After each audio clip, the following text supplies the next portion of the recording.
Look at Japan today. It is a technological giant, a global cultural superpower, the home of bullet trains, robotics, and some of the largest corporations on Earth. It has one of the world's largest economies.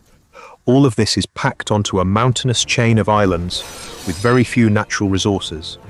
But just 150 years ago, Japan was completely different. It was an isolated feudal society, a nation ruled by powerful warlords and protected by sword-carrying samurai. For more than 2 centuries, the country remained largely cut off from the outside world. So how did this isolated island nation transform itself into a modern superpower? This is the story of one of the most dramatic national reinventions in modern history. The story begins in 1603. After centuries of civil war, a warlord named Tokugawa Ieyasu finally unified Japan. He became the shogun, the country's supreme military ruler. The emperor still existed, but he held very little political power. Real authority belonged to the shogun. Tokugawa wanted one thing above everything else: stability. To protect that stability, Japan introduced a policy known as sakoku. It meant locked country.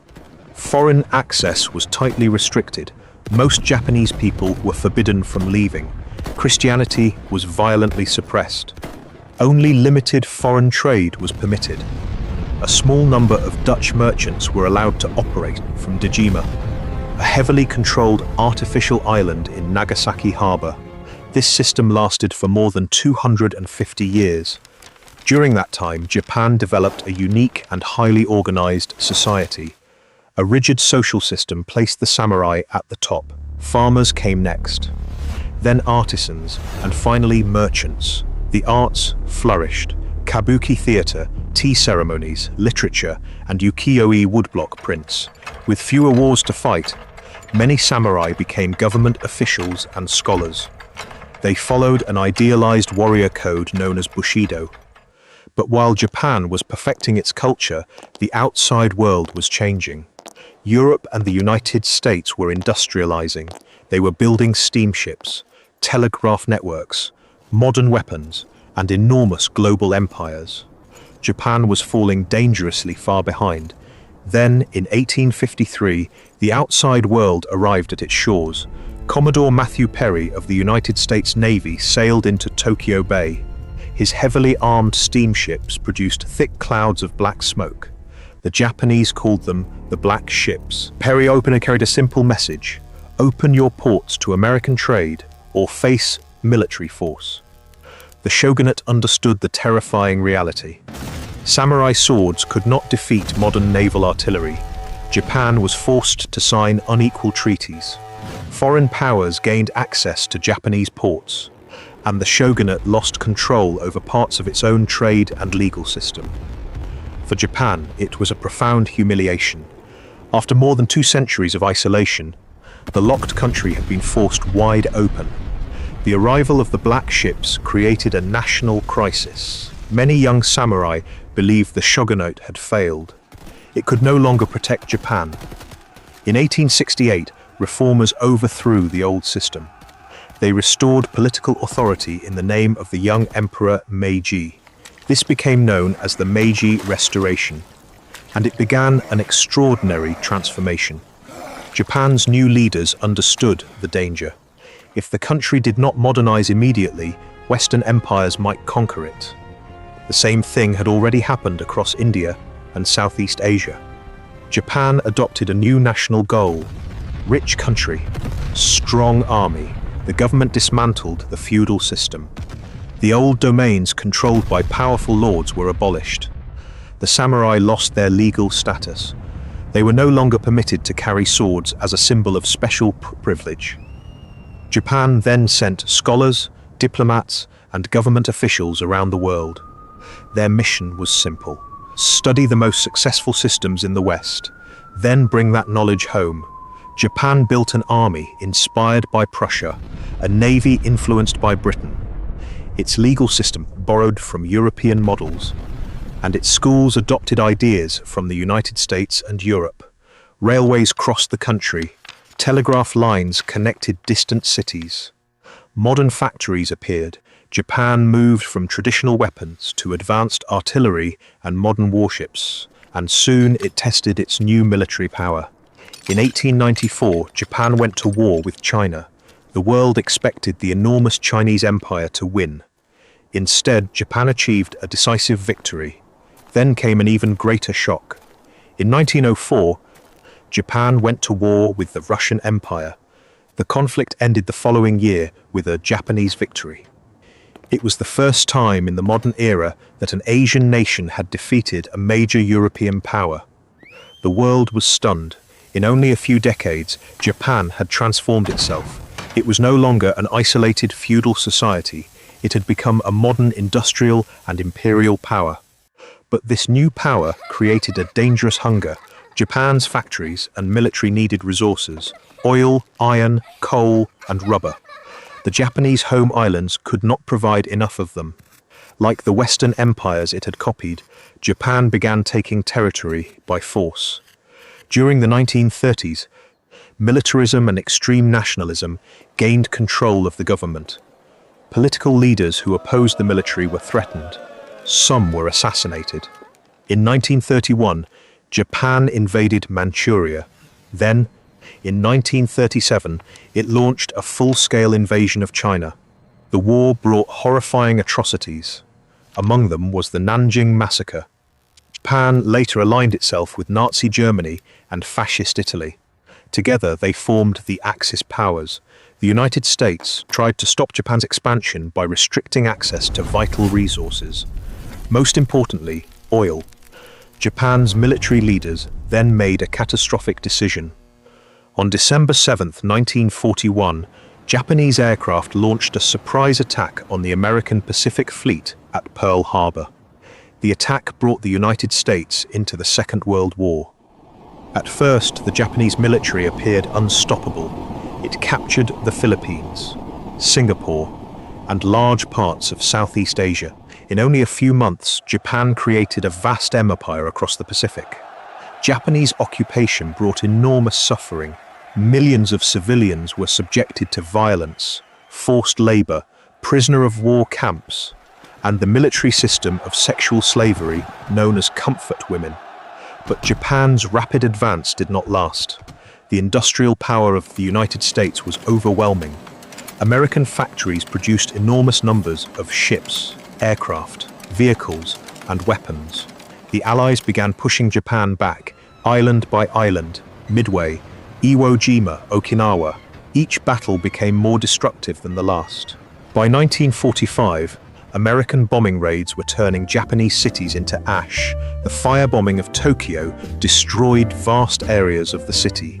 Then came August of 1945, Hiroshima and Nagasaki.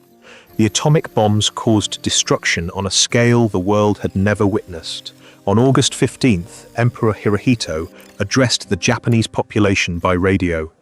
For many citizens, it was the first time they had ever heard his voice. Japan surrendered. Its empire was gone. Its cities had been devastated. Its economy had collapsed, and millions of people were dead. In 1945, Japan was a nation of ruins. American forces occupied the country under General Douglas MacArthur. The Japanese military was dismantled. A new democratic constitution was introduced. Article 9 renounced war as a sovereign right of the nation. The emperor lost all political authority. Japan became a parliamentary democracy. With military spending kept extremely low, the country focused its energy on rebuilding. Then, in 1950, the Korean War began. The United States needed supplies for its forces in Asia. Japan was located nearby. Japanese factories received enormous orders for vehicles, equipment, clothing, and other materials. Those orders helped restart the economy. They also helped launch what became known as the Japanese economic miracle. The government worked closely with powerful corporate groups called keiretsu. Companies such as Toyota, Sony, Honda, and Panasonic transformed global manufacturing. Japanese factories became obsessed with efficiency, continuous improvement, and quality. At first, foreign consumers often viewed Japanese products as cheap and poorly made. That reputation changed completely. Japanese cars became famous for their reliability. Japanese electronics became some of the most advanced in the world. In 1964, Japan hosted the Tokyo Olympics. It had been only 19 years since the end of the war. That same year, Japan introduced the Shinkansen, the world's first high-speed bullet train. The Olympics and the Shinkansen sent a clear message. Japan had risen from the ashes. By the 1980s, the economy was growing at an astonishing speed. Japan became the second largest economy in the world. Japanese companies purchased famous properties overseas. These included part of Rockefeller Center in New York. Some Americans feared that Japan would soon dominate the global economy. People began speaking of Japan as number one. Stock prices and real estate values climbed to extraordinary levels. In 1989, the Japanese stock market approached 39,000 points. Land in major cities became unbelievably expensive. The economic bubble appeared unstoppable, but no bubble can expand forever. In 1990, Japan's economic bubble collapsed. The stock market crashed, real estate prices fell, businesses were trapped under enormous debts. The engine of rapid economic growth came to a sudden stop. The crisis created what economists called the lost decade, but one decade of stagnation became two, then three. Japan began facing a different kind of national challenge. Its population was aging rapidly. Birth rates continued to fall. The workforce began to shrink. Fewer young workers were left to support a growing elderly population. The country's demanding work culture also created widespread stress and exhaustion. Some people withdrew from society almost completely. In Japan, this form of extreme social isolation became known as hikikomori, but slow economic growth did not mean Japan had failed. The country remained one of the largest economies in the world. It continued producing advanced vehicles, electronics, industrial equipment, robotics, and scientific technology. Japan also developed extraordinary cultural influence. Anime spread around the world. Manga reached international audiences. Japanese video games transformed global entertainment. Companies such as Nintendo became cultural icons. Studio Ghibli inspired generations of filmmakers and artists. Japanese cuisine became popular in cities across the globe. Japan had lost some of its economic momentum, but it had gained enormous cultural power. The country also continued advancing in robotics, artificial intelligence, and space exploration. When Japan faced new disasters, its people demonstrated remarkable resilience. In 2011, the Tohoku earthquake and tsunami devastated northeastern Japan. The disaster also triggered the nuclear crisis at Fukushima. Communities were destroyed. Thousands of lives were lost. Yet once again, Japan began rebuilding. Today, the country faces a new security environment. China is becoming more powerful. North Korea continues developing missiles and nuclear weapons. And tensions are rising across East Asia. For the first time since the Second World War, Japan is significantly strengthening its defense capabilities. The country now stands at another crossroads. Look at the full scale of Japan's journey. In only 150 years, it transformed itself and again. From a feudal society armed with swords, to an industrial power, then an imperial conqueror, a nation destroyed by war, an economic giant, and finally a global cultural superpower. Japan survived centuries of isolation. It survived the arrival of foreign empires. It survived one of the most devastating military defeats in history. The samurai class was abolished long ago, but the qualities associated with it remained. Discipline, resilience, and adaptability. Those qualities did not disappear. They simply changed form. Japan's history shows that a nation can be broken down to its foundations and still rebuild itself into something the world has never seen before.